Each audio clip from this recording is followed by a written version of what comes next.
She came to return something that belonged to the dead. She left with something she never expected from the living.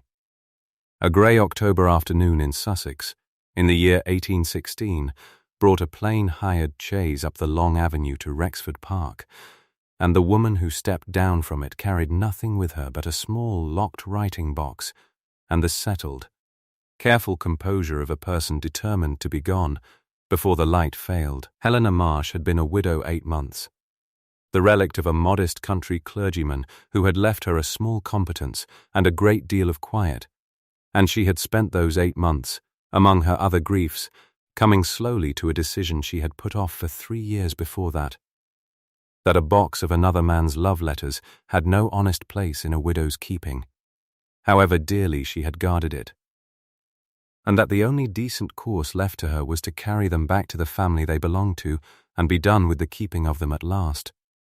She did not send word ahead.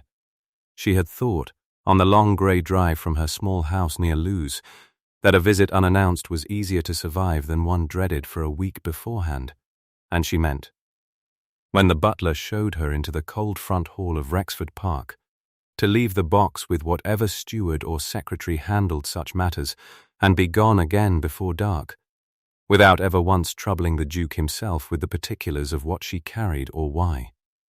The Duke of Rexford had other ideas the moment he learned her name.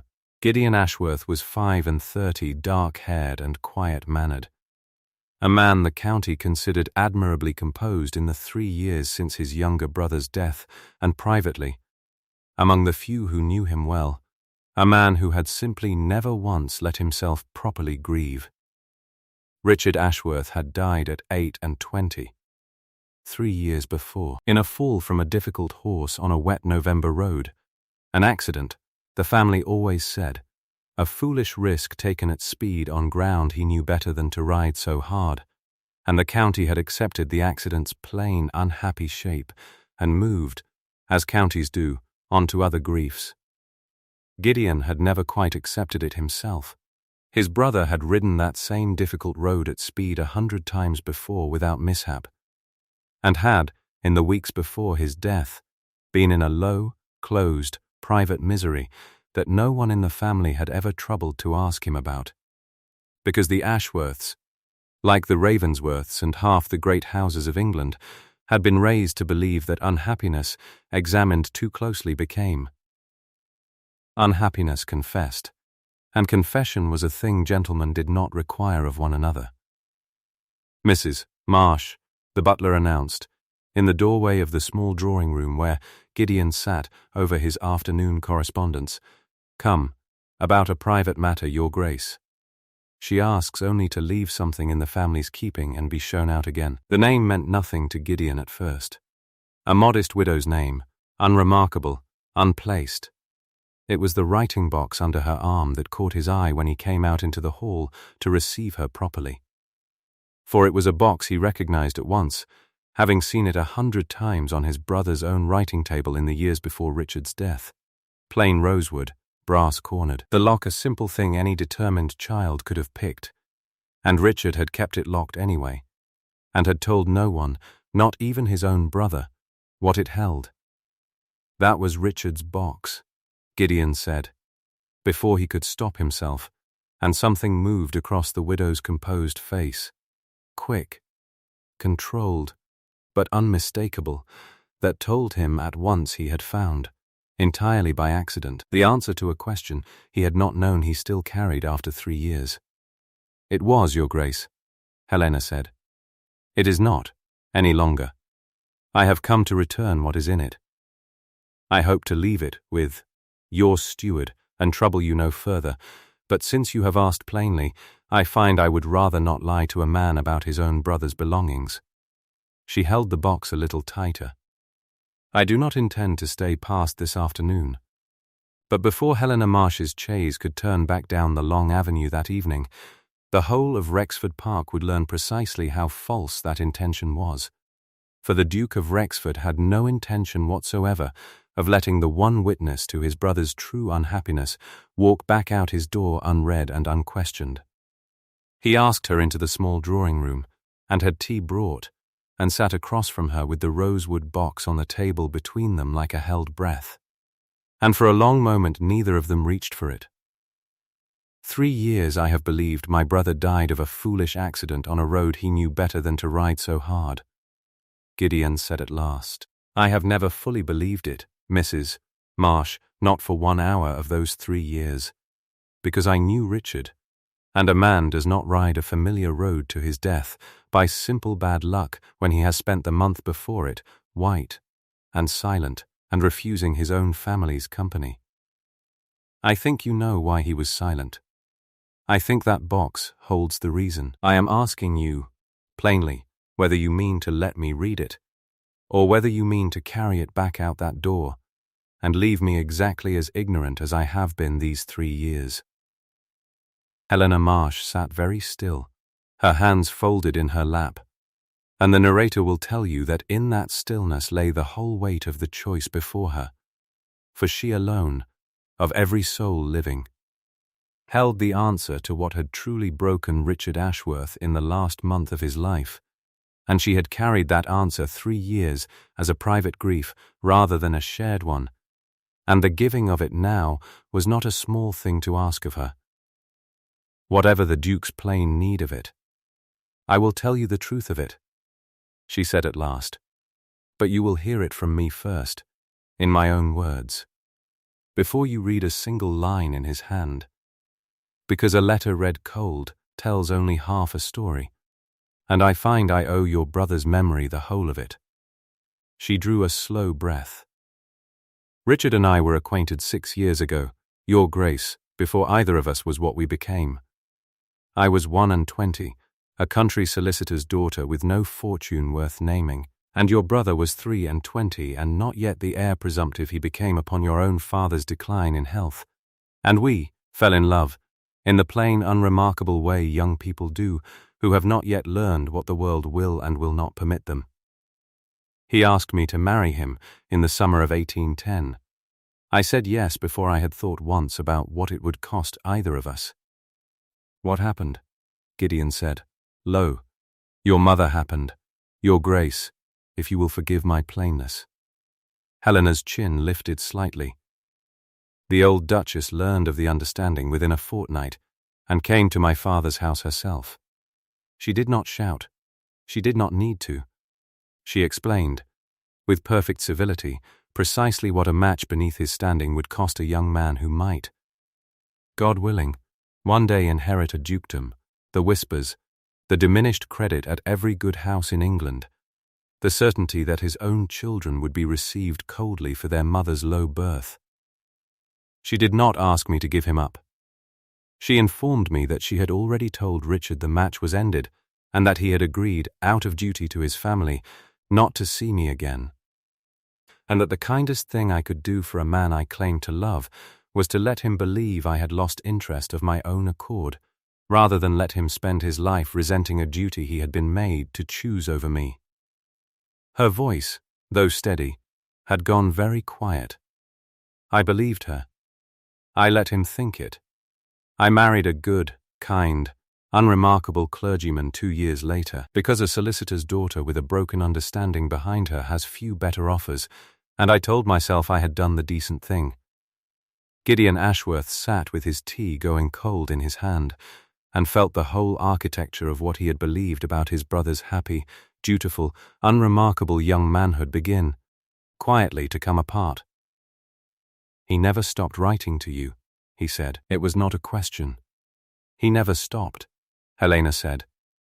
3 years of letters, Your Grace, carried through a maid I trusted and a receiving address in Lewes, growing shorter and unhappier as the years went by, because he had learned, somewhere in that time, that your mother's account of my willing indifference was a lie she had told him to make the parting easier to bear.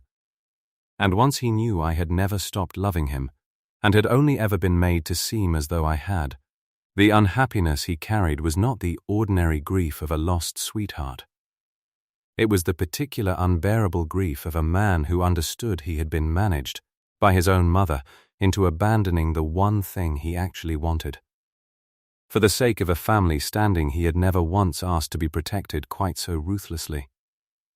His last letter to me, 6 weeks before he died, said that he did not know how a man was meant to go on living dutifully in a life he had been talked out of the only true happiness he had ever found. She met the Duke's eyes at last, and let him see the whole of what 3 years of silence had cost her to carry alone. I do not know, and will never know, whether that November road was truly an accident, Your Grace. I have wondered every day for 3 years whether my silence, my agreement to let your mother's lie stand unchallenged, helped put him on it. Before the fire in that small drawing-room burned much lower, there was a long quiet stretch in which a duke sat with the whole shape of his brother's death rearranged before him, and a widow watched him absorb it, neither of them yet certain what the telling would cost either of them next. If a story of a truth finally spoken plainly, after 3 years of protective silence, is the kind that keeps you listening, stay. What came of the reading of those letters changed the whole of Wrexford Park. Gideon read the letters that same evening, every one, by the fire in his own study with Helena's leave finally given, and asked, before he began, whether she would sit with him while he did. For it seemed to him a cowardice to make her hand over the whole of her private grief, and then retreat from it alone. And Helena, after a moment's consideration, agreed, and took up a chair near the window with her own needlework, present but not watching, so that he might read in something like privacy while not, this time, in solitude. What he found in his brother's hand was worse and truer than even her account had prepared him for. The early letters were easy enough to bear. A young man's plain delight in a woman he had chosen for himself, small domestic hopes sketched out in a future he fully expected to have, a description of a summer garden wall thick with violets that made Gideon's throat tighten with the unguarded happiness of it. But the letters grew shorter as the years passed, and colder in a way that had nothing to do with affection cooling and everything to do with a man learning, by degrees, that he had been lied to. A letter from the 2nd year that read only, "I begin to wonder whether the account I was given of your feelings was entirely a fair one, and I do not know how to ask without reopening a wound I was told had already healed on your side." And by the 3rd year the letters read as the correspondence of a man going through the ordinary motions of a life he no longer believed in, dutiful on the surface and hollowing out beneath it, ending in a final letter dated the week before his death that spoke, plainly and without disguise, of a road he knew too well, and a speed he no longer had any particular reason to moderate. It was not, strictly, a confession. It was close enough to one that Gideon set the last page down and sat a long while with his face in his hands.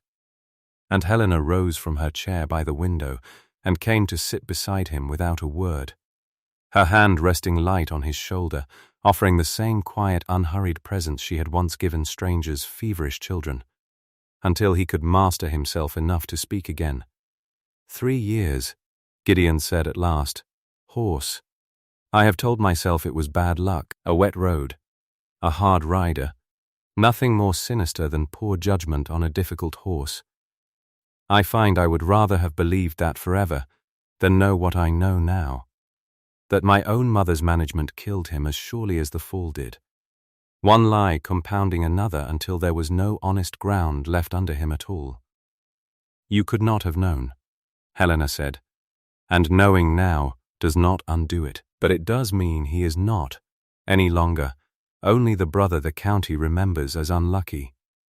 He is a man who loved once, entirely, and was wronged for it, and whose letters prove he was never the careless rider the story made him. That is not nothing, Your Grace. That is the truth returned to him at last, 3 years late, and I think a man would rather be remembered truly and sadly than falsely and lightly, if he had any say in the matter. He did not sleep that night, and in the morning, when he might have simply thanked Helena Marsh for the truth and let her go as she had originally intended, he found instead that he could not.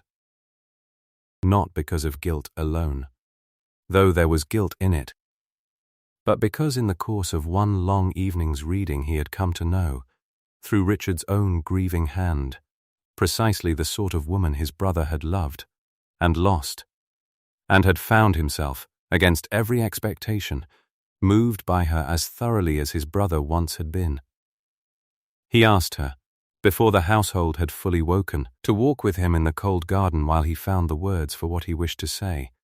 And there, on the gravel path beneath a sky still grey with the night's rain, they came near enough to something neither of them had bargained for. Gideon stopped at the edge of the ha-ha overlooking the deer park and turned to her, and for a moment the whole distance between a duke and a solicitor's widowed daughter seemed to close on its own, unbidden, his hand rising almost to the loose curl the wind had pulled free at her temple, hers lifting, almost to stop him or to invite him, neither of them entirely certain which. "I have known you one day," Gideon said, low, his hand still not quite touching her hair, "and I find I am standing here wanting to close a distance I have no earthly right to close. On the strength of one evening's letters and one morning's grief shared. Tell me to stop, Mrs. Marsh, and I will stop gladly, because you have had quite enough of Ashworth men deciding things about your heart without your full leave."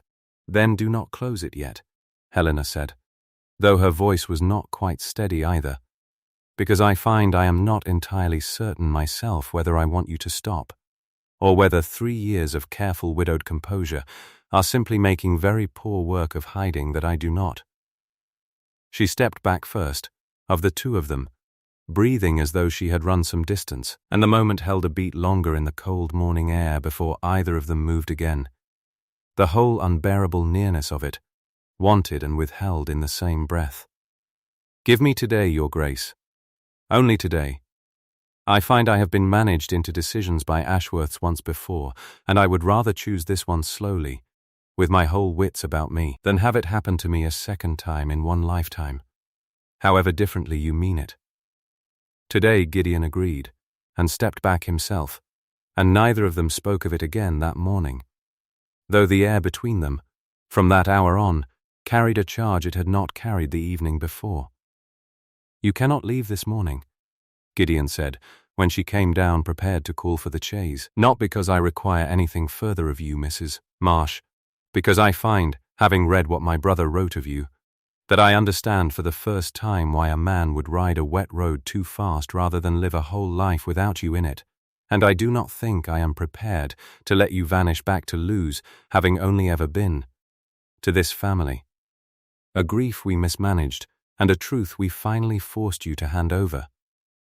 It was into this fragile, newly honest morning that the Dowager Duchess arrived, having been sent for by an alarmed housekeeper the previous evening, and swept into the study exactly as she had once swept into a country solicitor's house 6 years before, perfectly civil, perfectly composed, and entirely prepared to manage the situation as ruthlessly as she had managed the first one.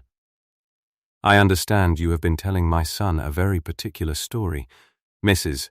Marsh," the Dowager said, her eyes moving, once, coldly, to the rosewood box on the table. "I would remind you that whatever passed between yourself and my late son 6 years ago was settled, by mutual understanding, at the time. I will not have his memory disturbed now by a woman raking over an old attachment for whatever it is she hopes to gain by it. Gideon, you will thank Mrs. Marsh for returning the family's property, and you will see her safely to her carriage." "The understanding was never mutual, Mother," Gideon said, and something in his quiet voice made the Dowager go still. "You told Richard that Helena had lost interest of her own accord. You told her that Richard had agreed the match was ended out of duty.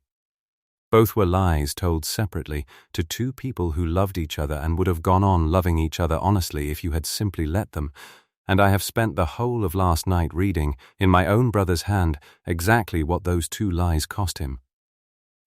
I do not think you meant to kill him, Mother. I do think you have spent 3 years calling an entirely explicable tragedy an accident, because the alternative required you to examine what your own management actually did to your own son. And I find I am no longer willing to protect that comfortable version of events at Mrs. Marsh's expense, or at Richard's." The Dowager Duchess's composure did not crack easily, but it cracked. "You would take the word of a solicitor's widow over your own mother's memory of her son. I would take the word of the woman my brother trusted with the truth of himself for 3 years, when he trusted no one else in this family with it at all, Gideon said. That is not a small thing, Mother, and I am done pretending it is. It was Helena, in the end, who ended the argument, and she ended it not with anger but with the one weapon she had held, unused, the entire visit. I did not come here to accuse anyone, Your Grace, she said to the Dowager, quiet and level. I came to return letters that were never mine to keep, and I would have left this morning saying nothing further at all. Had you not walked in prepared to call me a liar for a truth your own son had already read in his brother's own hand? I do not need you to believe me. I have Richard's letters, in his own writing, saying precisely what was done to him and by whom, and I am perfectly willing to leave that reckoning where it stands, between you and your own conscience, rather than carry it further into the county's gossip, unless you press me to do otherwise. The Dowager Duchess looked at the widow a long, cold moment, weighing, as such women always do, the cost of a battle against the cost of a scandal, and left the room without another word. But she did not leave the field so easily as that single retreat suggested.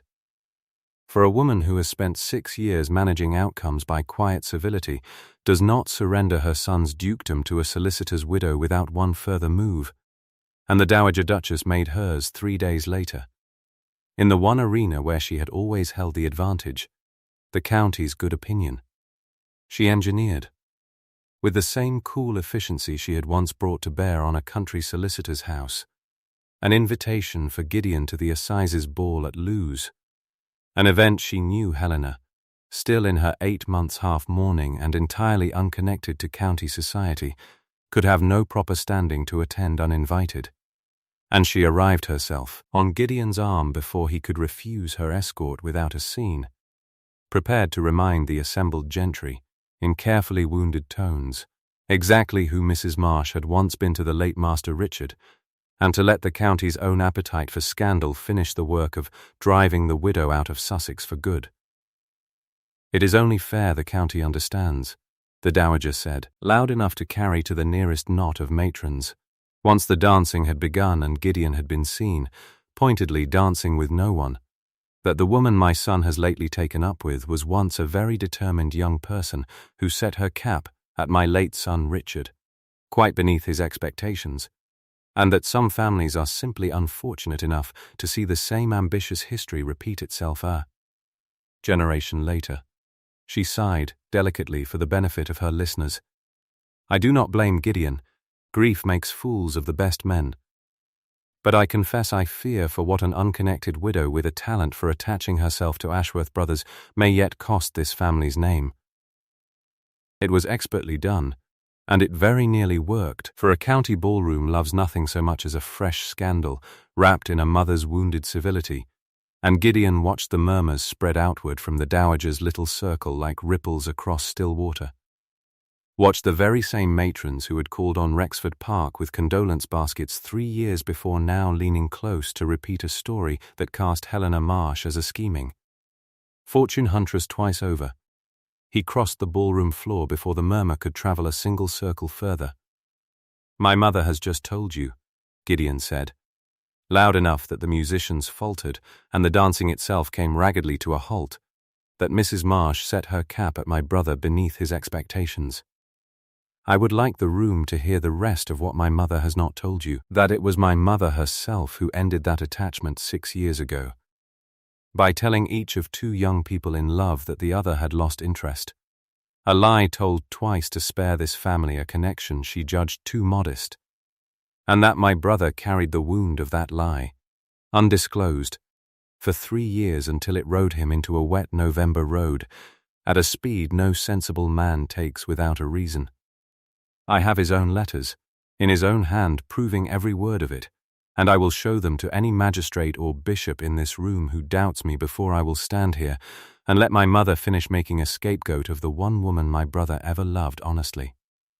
He turned, deliberately, to Helena, who stood pale and still at the edge of the room, and crossed to her, and took her hand in front of the whole assembly. Mrs., Marsh came to Wrexford Park to return what belonged to the dead.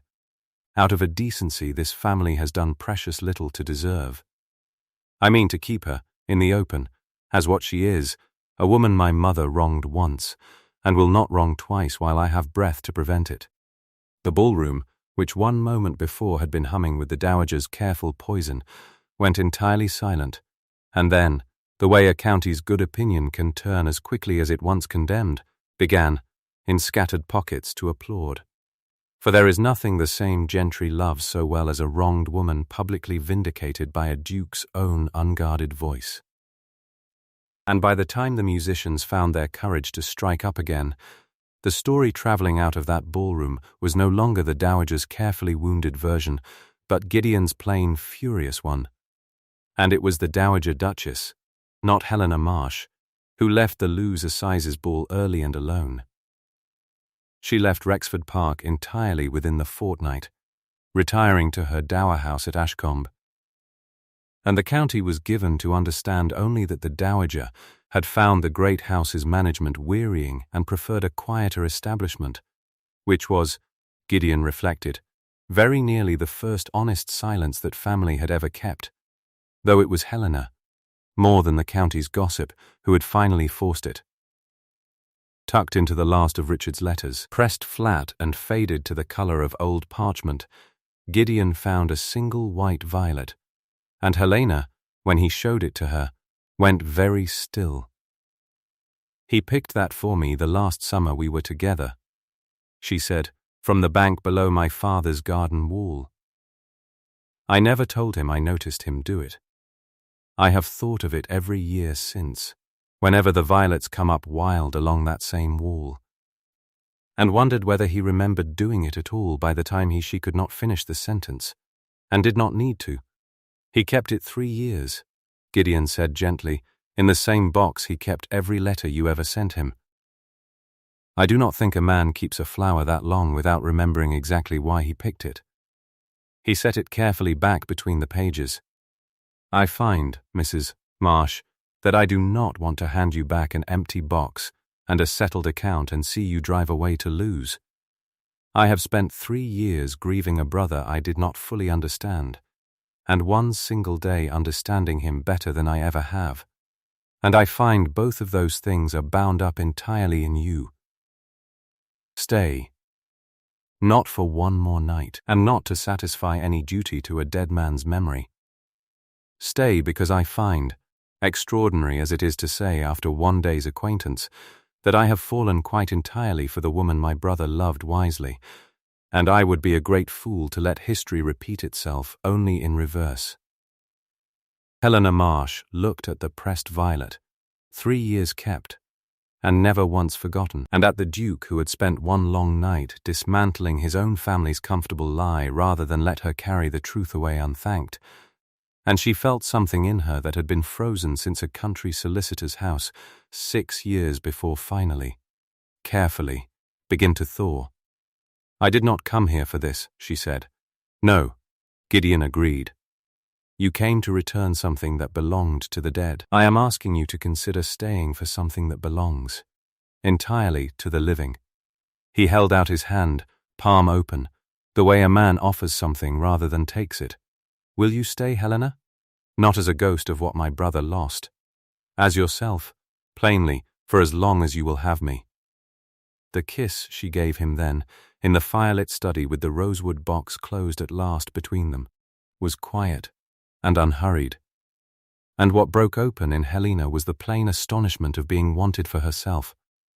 In daylight, by a man who had read the whole worst truth of her past and chosen her anyway, rather than in secret, through smuggled letters and a love that had never once been allowed to breathe in the open.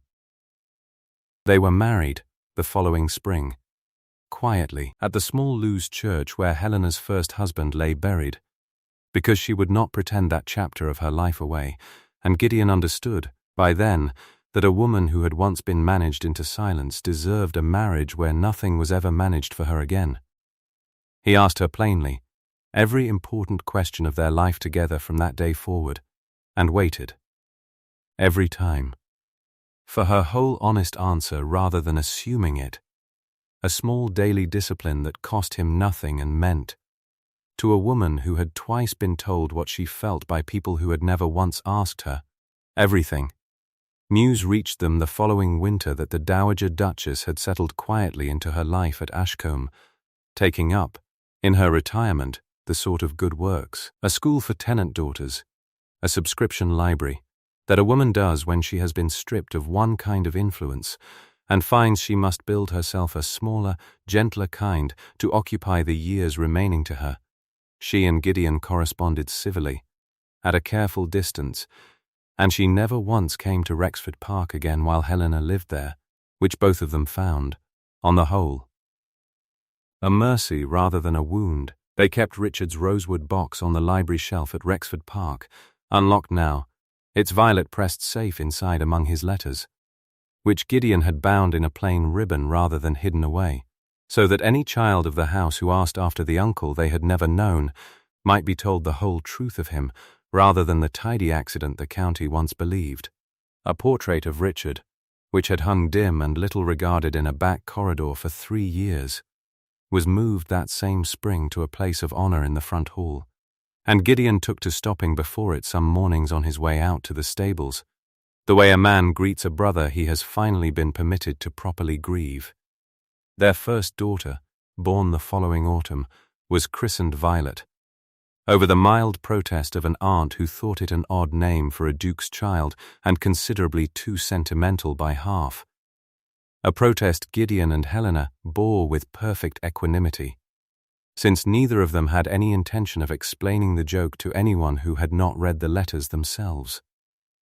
Every summer thereafter, Helena walked the bank below her old father's garden wall near Lewes when the wild violets came up, and brought one back to press beside the first in Richard's rosewood box, and took her small daughter with her as soon as the child was old enough to walk the distance, and told her, in time, the whole story of the uncle whose loyalty had outlasted 3 years of silence, and a mother's careful lie, and who had in dying left behind the one clue that finally brought 2 grieving people home to each other, not in mourning any longer, by then, but in the plain, quiet gratitude of a family that had finally learned to tell itself the truth.